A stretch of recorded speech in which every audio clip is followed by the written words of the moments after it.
안녕하세요. 너무 화가 나서 눈물이 나고 또 제 삶이 초라해서 제가 즐겨 듣고 공감하던 썰TV에 이렇게 사연을 보냅니다. 추석을 계기로 이 모든 일이 시작되었는데요. 시댁과 친정을 차별하던 남편이 아주 제대로 사고를 쳤습니다. 그래서 결국 이혼 도장을 찍었습니다. 양가에 똑같은 선물을 하지 않은 이상 이런 하나까지 맞출 수는 없습니다. 하지만 어느 정도 비슷해야 하는데 한마디로 시어머니는 백화점, 친정엄마는 시장에 어울린다며 매번 선물을 해도 차이나게 하는 남편놈이 너무 괘씸했습니다. 그간 저 모르게 시댁에 하나라도 더 해주며 살았던 걸 알고 있었는데 치사해서 모른 척하고 살았더니 저를 정말 아무것도 모르는 바보로 알더군요. 며느리로 100점인 것보다 절 낳아주고 키워주고 공부시켜주신 친정엄마가 더 소중해서 이혼을 결심하게 되었습니다. 저희 둘은 양가 집안에 뭔가를 바랄 형편이 되지 못했습니다. 여유가 있는 편이 아니어서 결혼은 저희 둘이 알아서 했어요.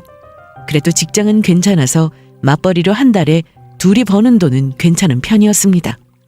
하지만 남편이 취업이 늦어 모은 돈이 별로 없었고 그래서 제가 좀 더 보태서 꼭 필요한 것만 추려서 그렇게 결혼을 했습니다. 지금이야 때가 묻을 대로 묻었지만 그 당시 저는 참 순진했습니다. 결혼해서 시댁에 잘하면 착한 며느리 소리도 듣고 남편과도 행복한 결혼 생활을 할 거라 생각했으니까요. 결혼하고 나서 신혼여행을 다녀온 후 시댁에 가서 하룻밤을 잤는데 이날 어머님은 저를 따로 부르시더니 자, 이거 받아라. 이게 뭐예요, 어머님? 어머님이 주신 종이를 펼쳐보니 어머님 생신과 제사 날짜가 적혀 있었습니다. 이제 결혼해서 우리 집 식구 됐으니까 너도 날짜는 알고 있어야지. 그러면서 제가 똑바로 잘해야 집안이 잘 돌아간다는 말씀도 하셨습니다. 결혼하고 몇 달이 지난 것도 아니고 신행 다녀와 처음으로 시댁에서 잔 건데 제가 뭐라고 하겠어요? 그냥 알겠다고 했죠. 시모 말대로 저도 시댁 식구가 됐으니 시댁 제사를 챙기는 건 당연했기에 따로 기록도 해두었습니다. 그런데 어머님은 전형적인 옛날 분이셨습니다. 본인은 신식 엄마라고 늘 말씀하셨지만 저에게 하는 걸 보면 아니었어요. 남편과 연애할 땐 참 좋았는데 이런 부분 때문에 결혼하고 나서 정신적으로 좀 힘들었습니다. 결혼 생활 동안 친정은 10손가락 안에 꼽을 정도로 간 적이 별로 없습니다. 멀기도 했고 남편이 이런저런 핑계를 대며 못 간다고 할 때는 저 혼자 가곤 했는데 시댁은 10손가락 아니 그 이상으로 셀 수 없이 많이 갔습니다. 저희 집에서 시댁까지 거리가 가까우니 꼭 무슨 날이 아니어도 가는 날이 많았고 주말에 남편과 둘이 영화라도 한 편 보러 나오면 집에 가기 전 시댁에 들렀다 가곤 했어요. 남편이 항상 하는 말이 우리 어차피 저녁 먹어야 하는데 가는 길에 엄마 집에 들러서 같이 밥 먹자. 그래, 알았어. 이렇게 되는 경우가 많았죠. 이때는 저도 시모와 잘 지내보고 싶은 마음이 컸기에 큰 불만은 없었습니다. 시모는 남편과 제가 시댁에 자주 가는데도 저한테 바라는 게 참 많으셨습니다. 일주일에 안부 전화는 3-4번 하길 원하셨고 제가 전화를 안 하면 너 살아있나 싶어서 전화해봤다. 직접 전화하셔서 이런 식으로 화를 표출하셨죠. 그래도 시모와 등지고 사느니 고부 갈등 없이 무난히 지내고 싶은 마음에 기분은 좀 나빠도 애교 부리며 전화 못 드려 죄송하다고 하면 어머님은 또 금방 풀어주셨습니다. 하지만 늘 똑같은 레파토리였어요. 오늘은 본인 아들이 뭘 먹고 출근했는지 저희 집 반찬 사정을 궁금해하셨고 이때 거짓말하면 난리가 나는 겁니다. 남편에게 확인 전화를 하시거든요. 서로 말이 다르면 큰일 나는 건데 사실 큰일이라는 게 시모한테 시달리는 거라 이런 일이 없으려면 남편이 말을 똑바로 해야 했습니다. 같은 반찬을 먹고 출근했는데도 남편은 그걸 그새 까먹은 건지 전날 먹은 반찬 얘기를 할 때도 있고 그렇게 남편의 말실수로 제가 몇 번 혼난 적이 있었습니다. 그냥 밥 먹었죠 뭐. 아이 몰라요. 왜요? 이런 식으로 말하면 이날은 남편과 꼭 싸웠습니다. 아침에 뭐 먹었는지 그냥 말하면 아무 일 없는데 본인 실수로 제가 시모에게 시달려야 하는 걸 알면서도 남편은 별 신경을 쓰지 않는 게 너무 화가 나더라고요. 그런데 시댁에 대한 불만이 이것만 있는 건 아니었습니다. 시댁은 저희 집에서 가깝고 친정은 거리가 좀 있는 편인데 그러다 보니 시댁에 가는 날이 정말 많았습니다. 자주 가는 거야 괜찮았어요. 문제는 명절에 시댁에서 며칠씩 잤는데도 명절 당일 친정에 가는 걸 시모가 무진장 못마땅해 한다는 점이었습니다. 보통 명절 연휴가 시작되면 저희는 첫날부터 시댁에 갔습니다. 그래서 보통 2일에서 3일 정도 자는 경우가 많은데 이렇게 며칠씩 있었는데도 어머님은 저희가 더 있길 바라시더라고요. 이날도 명절 당일 점심을 먹고 친정에 가려고 준비하는데 제가 방에서 가방을 정리하고 있으니 문에 기대어 서 계셨습니다. 그래서 하실 말씀이 있어 그러시나 여쭤봤더니 뭐 이렇게 서둘러? 천천히 가면 되지. 차 막히잖아요. 그럼 차 안 막히게 새벽에 가. 새벽에는 도로에 차도 없을 텐데. 운전은 남편이 하는데 새벽에 가면 피곤한 걸 알면서도 저리 말씀하셨습니다. 제가 가방을 다 싸서 들고 나오면 계속 쫓아다니면서 과일 좀 더 먹고 가. 피곤할 텐데 낮잠 좀 더 잘래? 괜찮아요. 저기 이따가 손님 온다고 하는데 보고 가라. 엄마, 그럼 너무 늦잖아요. 지금 가야 딱 맞게 도착해요. 친정이 멀다는 걸 아시면서 어머님은 늘 이런 식이었습니다. 그나마 다행인 건 남편도 1년에 한 번 볼까 말까 한 친척들 만나 어색하게 인사하고 그런 걸 별로 좋아하지 않아서 명절 당일 서둘러 가자고 하는 편이었고 자기 아들이 간다고 하니 시모도 더는 별 말씀 없으셨습니다. 그런데 시모는 저희가 시댁에서 며칠씩 있었는데 친정에서 하루 자는 것도 싫어하셨습니다. 종일 운전하고 친정에 도착해서 쉬고 있는데 시모한테 톡이 왔습니다. 남편 폰이 울리길래 보니 시모였고 아들 어디야? 이 메시지였죠.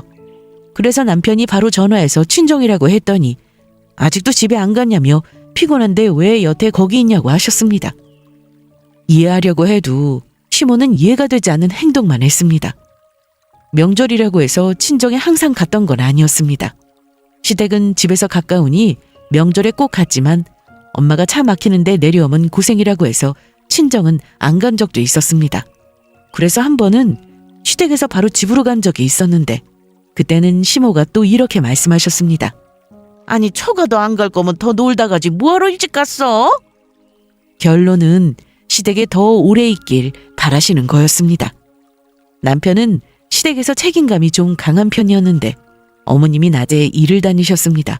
그래서 매달 생활비를 드릴 정도는 아니었죠. 그럼에도 남편은 친정보다 시댁을 더 챙기길 원했습니다. 전 이게 시모의 영향이 참 크다고 생각했는데 남편이나 시모나 똑같았어요.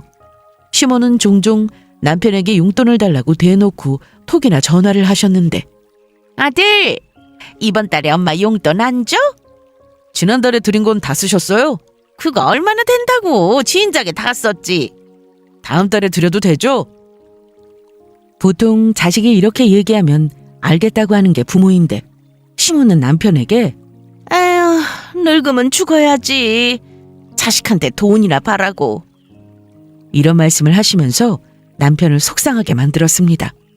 그러면 남편은 자기 쓸 돈을 줄여가면서까지 시모에게 용돈을 보내드리곤 했죠.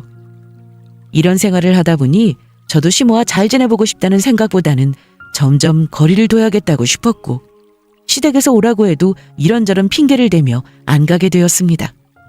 생신이나 명절, 제사 이런 날은 빠지지 않고 갔지만 퇴근하고 잠깐 오라고 하실 때는 저도 너무 피곤했고 가면 또 무슨 말씀을 하실지 너무나도 잘 알고 있었기에 가고 싶지 않더라고요.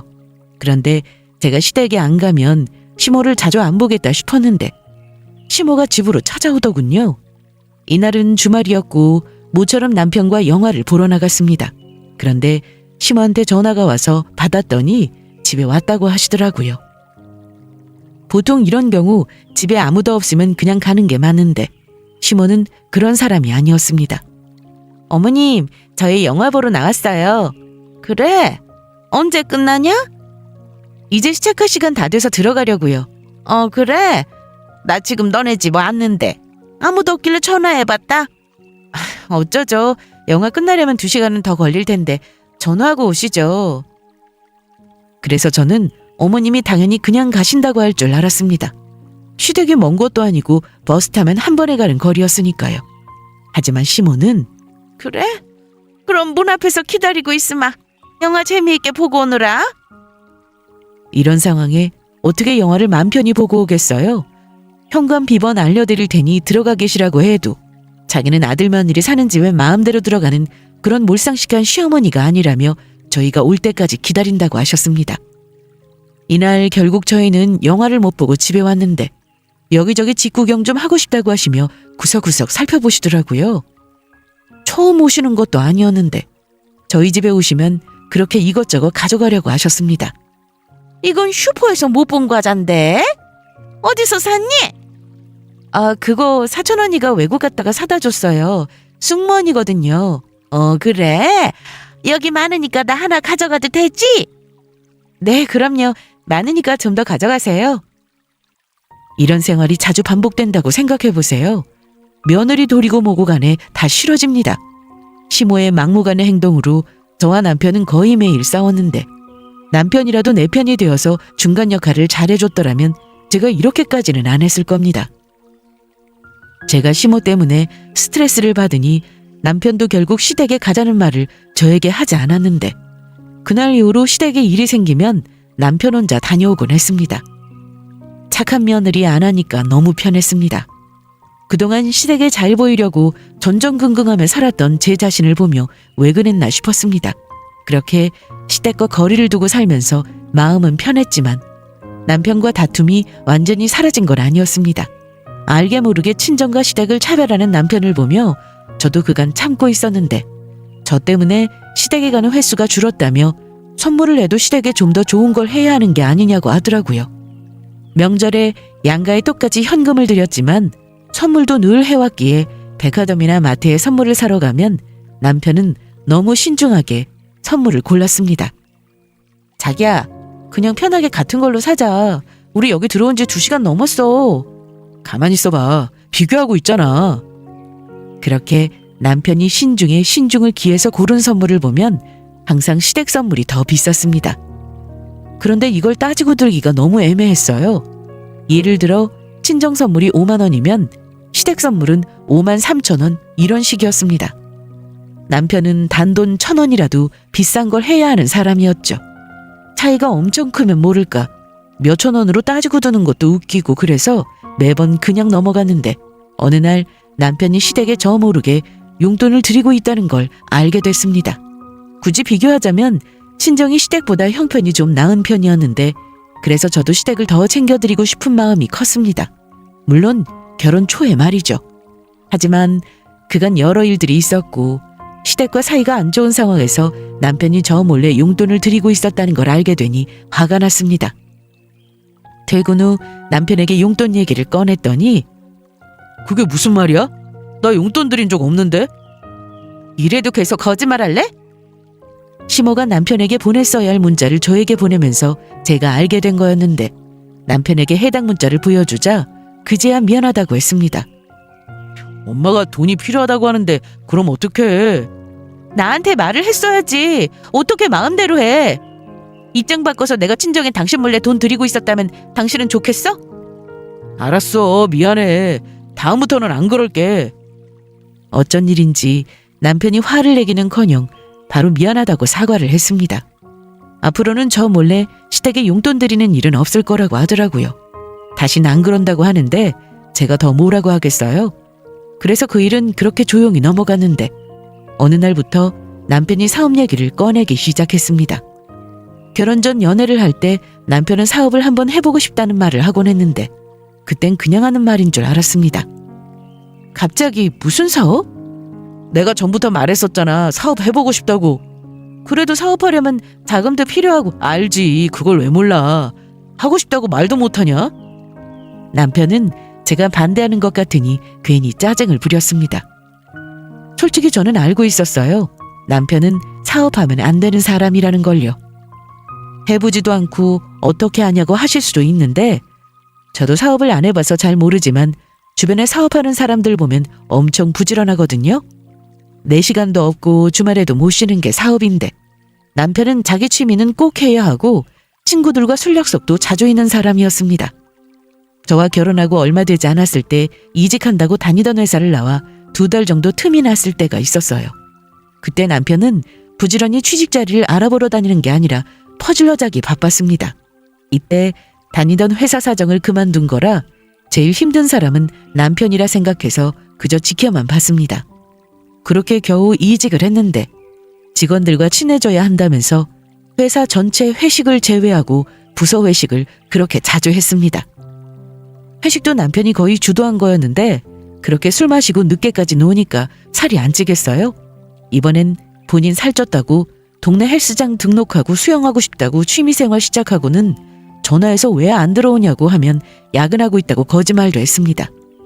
이런 모습을 봤으니 남편의 입에서 사업 얘기가 나왔을 때 당연히 해보라는 말은 절대 나오지 않았습니다. 무조건 반대였어요. 무엇보다 그렇게 사업을 하고 싶으면 어떤 아이템으로 할 건지 알아보고 현장 조사도 해보고 해야 하는데 그저 입으로만 떠들던 남편이었습니다.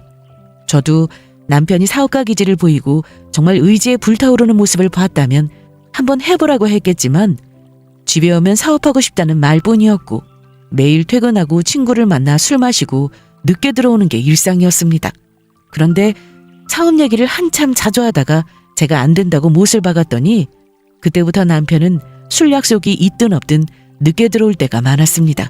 말로는 야근해서 늦었다고 했는데 제가 어떻게 확인할 수 있겠어요?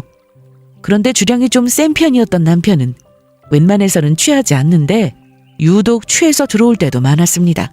물어보면 회사에서 회식도 하고 친구들도 만나느라 술을 좀 많이 마셨다고 할 뿐이었습니다.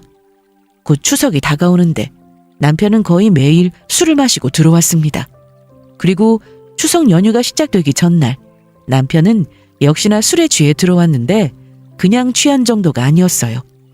늦은 시간에 누군가 현관벨을 눌렀습니다. 남편이면 그냥 번호 누르고 들어올 텐데 누군가 싶어 나가보니 대리기사였어요. 남편이 술을 마시고 대리를 불렀는데 주차까지 하고도 남편이 일어나질 않아 대리기사가 겨우 깨워 부축해서 데리고 왔던 거였죠. 저 그럼 가보겠습니다. 네. 돈 받으셨어요? 네, 그리고 차에서 내리다가 핸드폰하고 지갑이 떨어져서 제가 따로 챙겼어요. 그럼 가보겠습니다. 네, 조심히 가세요. 고생 많으셨어요. 이날 남편은 집에 들어와서도 정신을 못 차렸는데 대충 자켓 벗기고 눕혔더니 바로 코까지 골며 잤습니다. 술 냄새가 진동하는 안방에서 나와보니 거실 테이블에 두었던 남편의 핸드폰과 지갑이 눈에 들어왔습니다.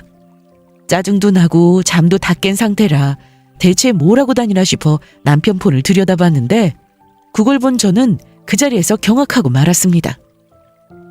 저 모르게 대출을 받았더라고요. 그리고 더는 사업 얘기를 하지 않아서 마음을 접은 줄 알았는데 저 모르게 사업도 하고 있었습니다. 톡을 보니 사장님 소리 들으며 일을 참 크게도 벌려놨더라고요. 그걸 보는데 아주 기가 막혔습니다. 그런데 제가 경악했던 건 따로 있었습니다. 바로 시모와 남편이 주고받은 문자 내용이었어요. 이날 저는 너무 화가 나서 남편을 깨웠는데 일어나봐. 빨리. 왜? 이거 뭐야? 나 몰래 사업했냐? 대출은 뭔데? 하지만 남편은 눈도 제대로 뜨지 못했습니다. 이날 저는 한숨도 잘 수 없었고 뜬 눈으로 나를 샜는데 남편은 계속 자고 있었고 화가 난 저는 그대로 친정으로 갔습니다. 그동안 시댁과 거리 두며 살았어도 기본은 했습니다. 그래서 시모가 저한테 불만은 있었겠지만 그래도 아무 말도 못했죠. 세세하게 챙기는 건 없어도 할 건 했으니까요. 하지만 이제 싫더라고요. 남편 놈이나 시모나 하는 짓이 똑같고 저질이라 저는 연휴 내내 친정에 있을 생각으로 내려갔습니다. 그런데 당연히 남편이 뭐라 할 줄 알았는데 아무 연락이 없었습니다. 그리고 다음날 보기 싫은 남편이 친정으로 왔습니다. 뭐야? 여긴 왜 왔어? 왜 오다니? 내가 이 집 사위인데 당연히 와야지. 그런데 갈 거면 나 깨우고 가지. 저는 할 말이 없었습니다. 친정에 와서 엄마를 보고 웃어대는데 아직도 술에 취했나 싶었거든요. 엄마는 제가 혼자 친정에 와서 둘이 싸운 거라 생각하고 계셨는데 남편이 오니 엄마도 다른 말씀은 안 하셨습니다. 하지만 좀 이상했어요. 명절에 친정에 가는 것도 싫어하던 시모라 저나 남편이 둘 다 친정에 왔으면 당장 전화하고도 남을 사람인데 아주 조용했습니다. 그런데 그게 다 이유가 있었습니다. 남편이 시모에게 아주 좋은 선물을 했더라고요. 그동안 명절 되면 항상 우리 집부터 갔잖아. 초가 먼저 오는 것도 나쁘지 않네. 그리고 이거 샀어. 나 잘했지? 남편이 제 앞에 보인 건 명절 선물 세트였습니다. 이건 뭐 매년 양가에 하던 거라 대단한 것도 아니었는데 시댁보다 싼 것도 아니고 직원이 추천해주는 걸로 그대로 사온 거라며 가방에서 용돈 봉투까지 꺼내 엄마에게 드렸습니다. 그런데 남편은 친정에 있으면서 전하고 똑같았습니다. 꼭 명절이 아니어도 친정에 가면 남편은 엄마와 무슨 대화를 하거나 하지 않고 잠을 자거나 핸드폰으로 게임만 했는데 이날도 역시나 그렇더라고요. 엄마는 그래도 먼 길 왔으니 사위한테 잘해주고 싶어서 이것저것 음식도 해주셨는데 남편은 항상 그랬듯 이번에도 장모님, 저 이거 안 먹습니다. 이러면서 다시 폰게임을 하더라고요. 안 먹더라도 엄마 성의를 봐서 쳐다는 볼 수 있는 건데 보지도 않고 저러니 그럴 거면 그냥 가라고 했습니다. 너 뭐하냐? 나 지금 게임. 어이가 없어서 제가 남편 폰을 뺏었더니 아유, 왜 그래? 중요한 순간이었는데. 게임하고 핸드폰이나 들여다볼 거면 가라. 그랬더니 남편이 한숨 쉬며 나갔는데 그 길로 집에 간 줄 알았습니다. 저도 볼 일이 있어 잠시 나가는데 이를 보고 친정에 왔더니 남편이 엄마한테 선물을 주고 갔다고 했습니다. 무슨 선물? 장서방이 내가 목욕탕 좋아하는 거 알고는 이걸 주고 갔어. 뭔가 싶어 봤더니 엄마가 자주 가는 목욕탕에 가서 한 달치를 끊어놨더라고요. 이걸 주면서 특별 선물이라고 했답니다. 그런데 그때 시모한테 전화가 왔습니다. 시모는 자랑하려고 전화한 거였습니다. 저는 당연히 명절인데 시댁부터 안 와서 또 뭐라고 하실 줄 알았는데 제 예상과 달리 아주 밝은 목소리였습니다. 공항이요? 그래, 나 일본 가. 온천 여행. 목소리 들으니까 전혀 모르는 눈치네? 우리 아들이 보내주는 건데 넌 몰랐어? 네. 안사들은 잘 계시고 같이 가면 참 좋았을 텐데 너도 나중에 아들 낳아. 아들이 결혼하면 효도한다고 하더니 그 말이 딱이지 뭐냐? 그럼 나 이제 비행기 타러 들어가야 하니까 그만 끊으마. 너무 기가 막혔습니다. 어쩐지 시댁에서 아무 연락 없었고 선물 하나 사는 것도 예민해하던 남편이 직원이 골라준 대로 사왔다고 한 것도 이상했어요. 그런데 다 이유가 있었습니다. 시모는 일본으로 여행 가니 제가 안 와도 괜찮았던 거였고 남편은 제가 모르는 줄 알고 오히려 친정에 와서 목욕탕 한 달치 끊어준 걸로 생색이나 내려고 했던 거였습니다. 뭐 이런 놈이 다 있나 싶더라고요. 그래서 바로 남편에게 전화했습니다. 너 지금 어디냐? 나 서울 올라가는 중이야. 전화해도 안 받고 어딜 갔던 거야. 너 없어서 장모님께만 인사드리고 나왔는데. 엄마한테 주고 간 목욕탕 이거 뭐야? 나 좀 잘했지? 뭐? 그동안 사위 노릇 못한 것 같아서 특별 선물 준비해봤어. 이게 특별 선물이야? 이게라니, 말이 좀 그렇다. 지금 내 성이 무시하는 거야? 이미 선물도 하고 용돈도 챙겨드렸는데 그럼 뭐 얼마나 대단한 걸 사드려야 하는데? 누가 사달라고 했어? 그러자 남편은 그냥 고맙다고 하면 되를 가지고 왜 이래? 어머님한테는 일본 온천 여행 보내드리고 우리 엄마는 동네 목욕탕이나 가라 이거야? 그거 어떻게 알았어? 어머님이 직접 전화했더라 나한테 자랑하려고. 이날 전화로 남편과 계속 싸웠는데 남편도 열이 받았는지 본심이 튀어나왔습니다. 아, 솔직히 막말로 네 엄마가 온천이 어울리냐? 동네 목욕탕이 딱이지? 수준에 맞는 선물 드린 건데 이게 뭐 문제가 되냐? 뭐? 지금 그 말 다시 말해봐. 아니 내 말은 내가 어떻게 우리 엄마랑 장모님하고 일본 온천 여행을 다 보내드리냐고. 그러니까 애초에 내가 사업하고 싶다고 했을 때 반대하지 말고 지원해줬으면 지금 좀 돈 많이 벌어서 장모님도 해외여행 보내드렸을 거 아니야. 아, 그럼 나 때문이라는 거네. 나만 허락해줬으면 우리 엄마도 지금쯤 일본 온천 여행 갔을 거라 이거지? 당연하지. 일본이 문제냐? 더 좋은데도 내가 보내드렸지? 남편은 아직도 제가 아무것도 모른다고 생각하고 있었습니다. 제가 말하지 않은 이유는 한 방에 터뜨리기 위해서였는데 혹시나 그 사이 남편이 무슨 대응을 할 수도 있었기에 저는 끝까지 모른 척했습니다. 저는 친정에서 연휴를 다 보냈고 마지막 날 집에 올라가기 전 엄마에게 다 말씀드렸습니다. 그간 무슨 일이 있었는지 그리고 제가 어떻게 할 건지 전부 다요. 그렇게 집으로 올라온 저는 남편과 계속 냉전 중이었는데 남편이 제 눈치를 보더니 시댁에 가서 며칠 지내겠다고 했습니다. 오히려 잘 됐다 싶어서 며칠 뒤 저는 시댁으로 우편물을 하나를 보냈어요. 우편물이 도착한 날 남편이 아닌 시모한테 전화가 왔습니다. 예상대로 시모는 아주 날카로운 목소리로 소리부터 질러댔습니다. 야, 너 이게 뭐냐? 뭐가요? 이혼 이건 뭐냐고. 네가 보낸 우편물 말이다. 받는 사람을 준영 씨 이름으로 해서 보냈는데 왜 어머님이 먼저 뜯어보셨어요? 엄마가 아들 우편물 뜯어본 게 뭐? 그런데 이혼이라니? 이게 뭔 소리냐? 이따가 어머님 아들 퇴근하고 오면 전해주세요. 그럼 저 일해야 해서 끊을게요. 그리고 시모한테 계속 전화가 왔지만 받지 않았고 저녁 시간에 남편에게 전화가 왔습니다. 뭐 하는 거야 지금? 아까 엄마가 네가 무슨 이혼 서류를 보냈다길래 뭔 말인가 했는데 어떻게 이걸 엄마 집으로 보내냐? 너 제정신이야? 내 깜짝 선물 잘 받았어? 뭐? 선물? 장난하지 마라. 나 장난칠 기분 아니야. 이게 장난 같아? 나머지 네 이름 써. 이혼하게. 내가 왜 너하고 이혼해야 하는데? 싫어. 못해. 예상은 했습니다. 남편은 저와 이혼은 안 할 사람이었어요. 지금 이혼하면 남편은 정말 힘들어지니까요. 시모가 남편 옆에 있었는지 바로 전화를 받았는데 여보세요? 너 당장 와. 빨리. 네, 갈게요. 기다리세요. 오라고 하니 갔습니다. 사실 갈 이유는 없었는데 제가 안 가면 시모가 들이닥칠 게 뻔했고 그동안 본인 아들이 친정 가서 어떻게 했는지 직접 보여주고 싶었거든요. 거기다 저도 할 말이 아주 많아서 갔습니다. 시댁에 도착했더니 남편이 문을 열어줬고 시모가 팔짱을 끼고 서 있었습니다. 그리고 한다는 말이 너 혹시 삐졌냐? 네? 나만 좋은 곳으로 여행 다녀와서 삐졌냐고. 그럴 리가요. 그게 아니면 대체 이혼 서류 이딴 걸 왜 보냈어? 어?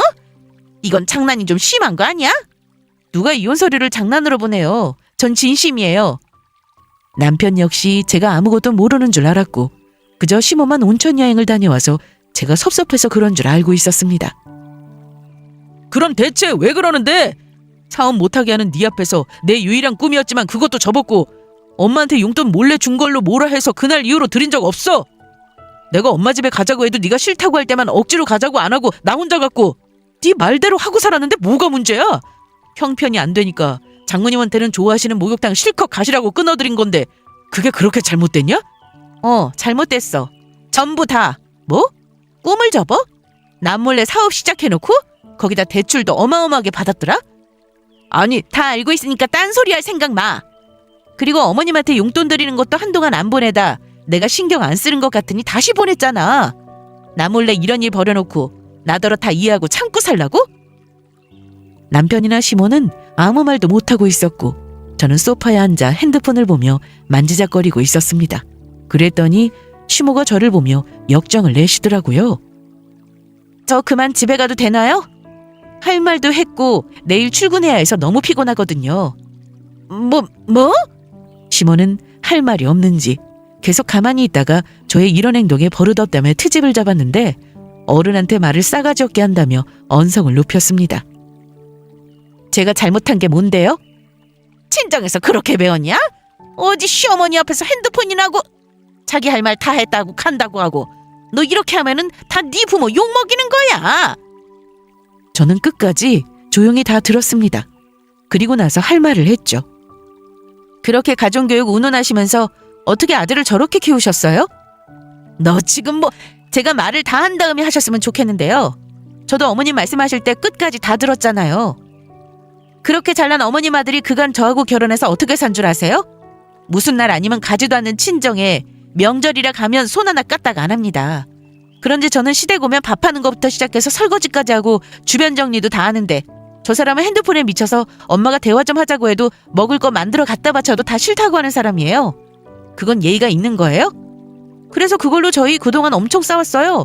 그랬더니 저한테 뭐라고 한 줄 아세요? 그럼 저도 시댁 가서 아무것도 하지 말래요. 그런데 전 그렇게 안 배웠거든요. 그래서 제 할 일은 하면서 살았는데 남편은 그만하라며 집에 가서 얘기하자고 했는데 난 더 남았는데? 우리 엄마는 네가 그따위로 행동해도 잔소리는커녕 와서 불편하면 어쩌나 네 눈치 보기 바빴어. 그런데 너네 엄마는 아니잖아? 조금만 마음에 안 들면 바로 전화해서 소리부터 지르고. 그래도 이혼은 절대 못해. 왜 못해? 아, 그 많은 대출금 나랑 같이 갚아야 하니까? 네 월급 얼마인지 뻔히 아는데 그게 무슨 소리야? 어디 내 월급만 탐났겠냐? 엄마가 내 이름으로 해주신 그 상가도 탐났겠지. 상가라고 해서 서울에 있는 큰 빌딩을 생각하는 분들이 계실 것 같은데 그런 상가는 아니었습니다.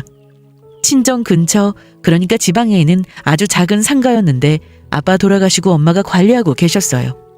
그러다 언젠가는 제가 관리하게 될 테니 미리 주고 싶다 하셔서 서류 정리를 한 적이 있었는데 많이 낡아서 부동산에 내놔도 별 인기가 없는 그런 상가였습니다. 그런데 작년에 상가 주변으로 개발 소식이 들리면서 가격이 오르기 시작했어요. 남편은 전혀 관심 없는 줄 알았는데 추석 전 남편이 만취로 집에 들어왔던 날 제가 남편의 폰을 봤을 때 시모와 남편이 서로 이 상가 건물에 대해 얘기를 나눈 것을 보고 제가 놀랐던 거였습니다. 저 몰래 사업을 시작한 것도 대출을 받은 것도 시모는 알고 있었습니다. 그런데 시모가 보기에도 사업을 접는 게 낫다 싶었는지 그만하라고 했고 남편은 접더라도 빚은 갚아야 한다며 제 이름으로 된 상가 얘기를 꺼냈죠. 그러니 저렇게 이혼 못한다고 길길이 날뛰는 거였습니다. 어마어마한 대출금을 갚아야 했으니까요. 아니야. 내가 그걸 왜 욕심내? 내 말 못 믿겠으면 그거 다시 장모님 이름으로 돌려놔. 그럼 되잖아. 네 말을 어떻게 믿냐? 그리고 네가 정말 욕심이 없어도 니네 엄마가 욕심낼 텐데? 그게 무슨 소리냐? 제가 더 놀랐던 건 추석 때 친정에 혼자 가서 상가 건물 시세가 어떤지 알아보려고 부동산에 갔다가 어이없는 얘기를 듣게 된 일이었습니다. 네? 저희 어머님이 다녀가셨다고요? 난 아는 줄 알았는데 몰랐어요. 몇 달 전 시모는 그 상가의 시세가 어떤지 이것저것 물어보고 갔다고 했습니다. 그리고 직접 상가도 둘러보고 갔다고 하더군요. 하지만 그게 끝이 아니었습니다. 부동산을 나와서 가려는데 여직원 한 명이 저를 따라 나와서 이런 말을 해주었어요. 잠깐만요. 정말 정확히 그렇게 들었어요? 네, 확실해요.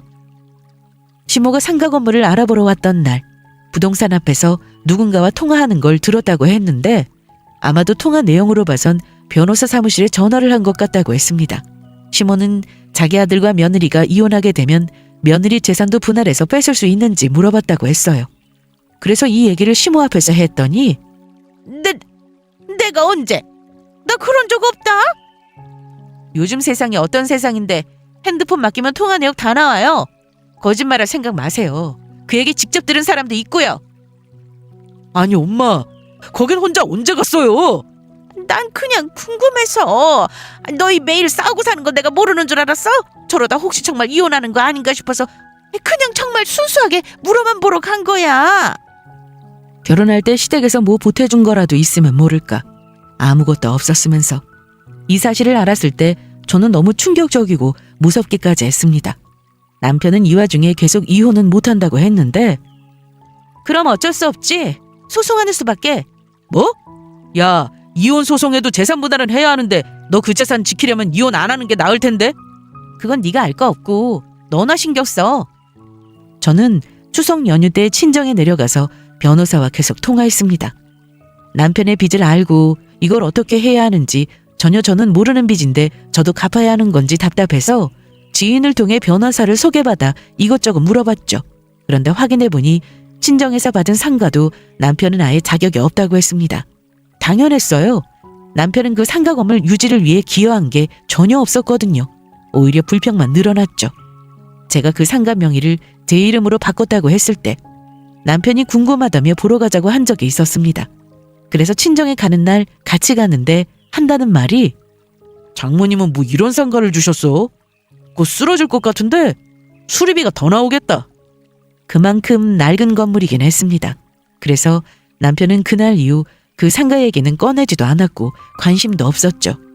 수리부터 임대나 관리, 세금 납부 등에 대해 전혀 관여하지 않았습니다. 그런데 이런 걸 굳이 따질 필요 없이 애초에 투교 재산이라 재산 분할 대상이 아니라고 들었는데 남편은 제대로 알아보지도 못하면서 저렇게 떠들어댔습니다. 결론은 남편은 저 모르게 혼자 사업하고 대출받아 빚만 늘린 상태로 저와 결혼 생활을 하는 내내 재산 형성에 기여한 바가 없었죠. 오히려 돈을 더 가져다 썼으니 가정경제에 피해를 준 사람이었습니다. 거기다 자꾸만 그 상가를 들먹이며 나눠야 한다고 했는데 이 또한 재산 분할 대상이 아니었습니다.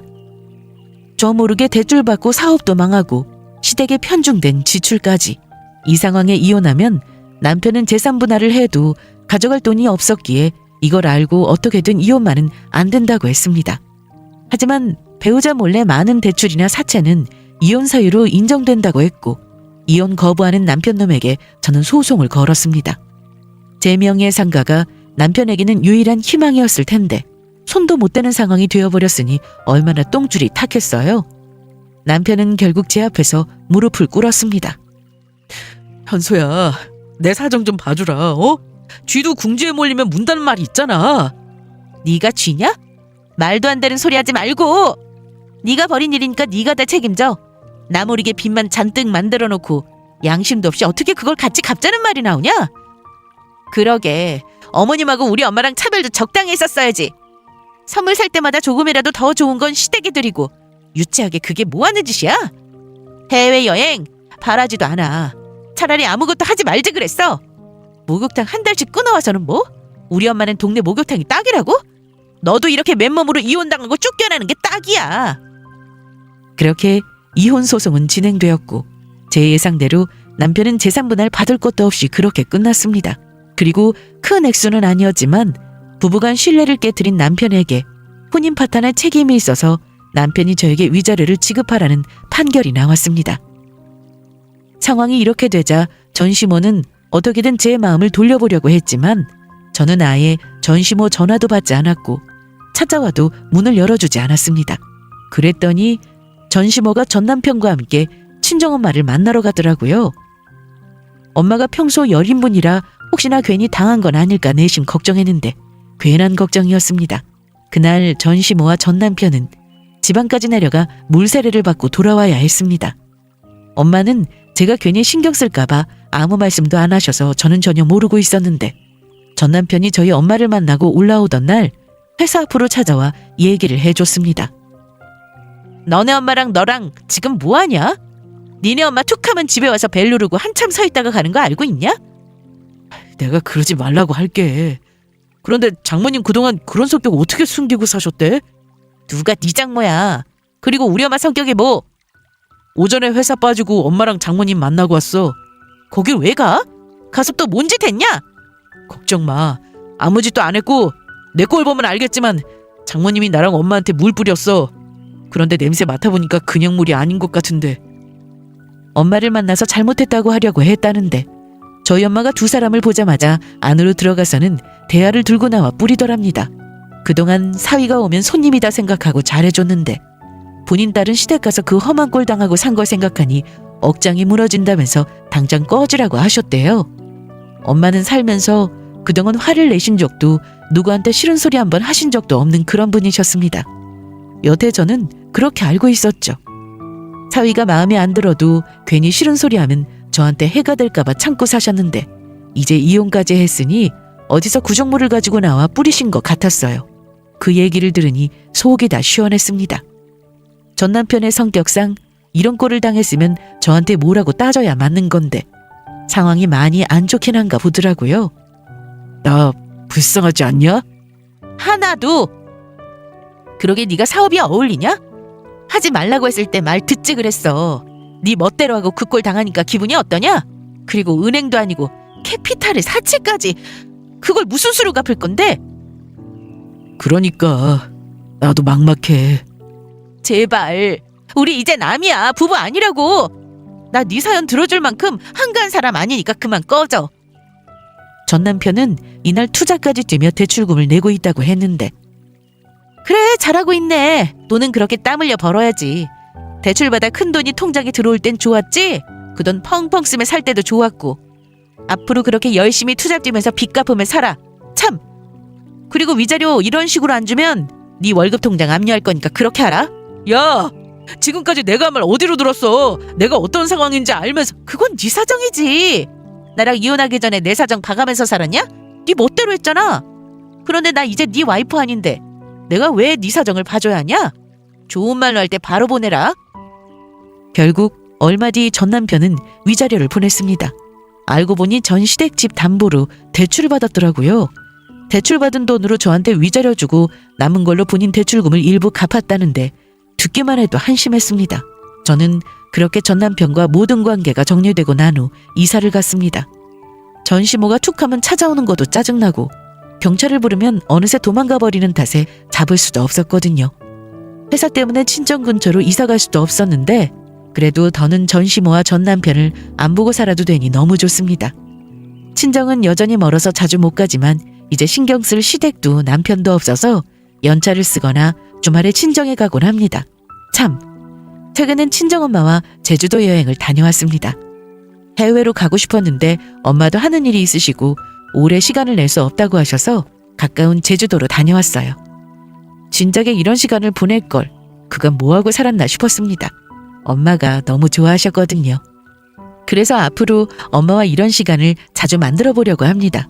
그리고 언젠가 기회가 되면 해외여행도 꼭 가보려고요. 행복하려고 한 결혼이었는데 그 끝은 결국 이렇게 되었지만 후회 없습니다. 아직 젊어서 엄마는 계속 혼자 살지는 말라고 하셨는데요. 현서야, 인생 길어. 남은 인생 혼자서 살 생각 말고 나중에라도 좋은 사람 만나면 아우 결혼이라면 지긋지긋해. 나중은 나중이고 지금은 나만 생각할래. 엄마랑. 사람 일은 정말 모른다지만 지금 당장은 제 자신을 위해 살려고 합니다. 그간 못했던 효도도 하면서요. 이혼하고 보니 제 인생보다 중요한 건 없더라고요. 그럼 제 사연은 여기서 마칠게요. 아주 긴 얘기였지만 잘 들어주셔서 감사하고 여러분들도 후회 없는 인생 사시길 바랍니다.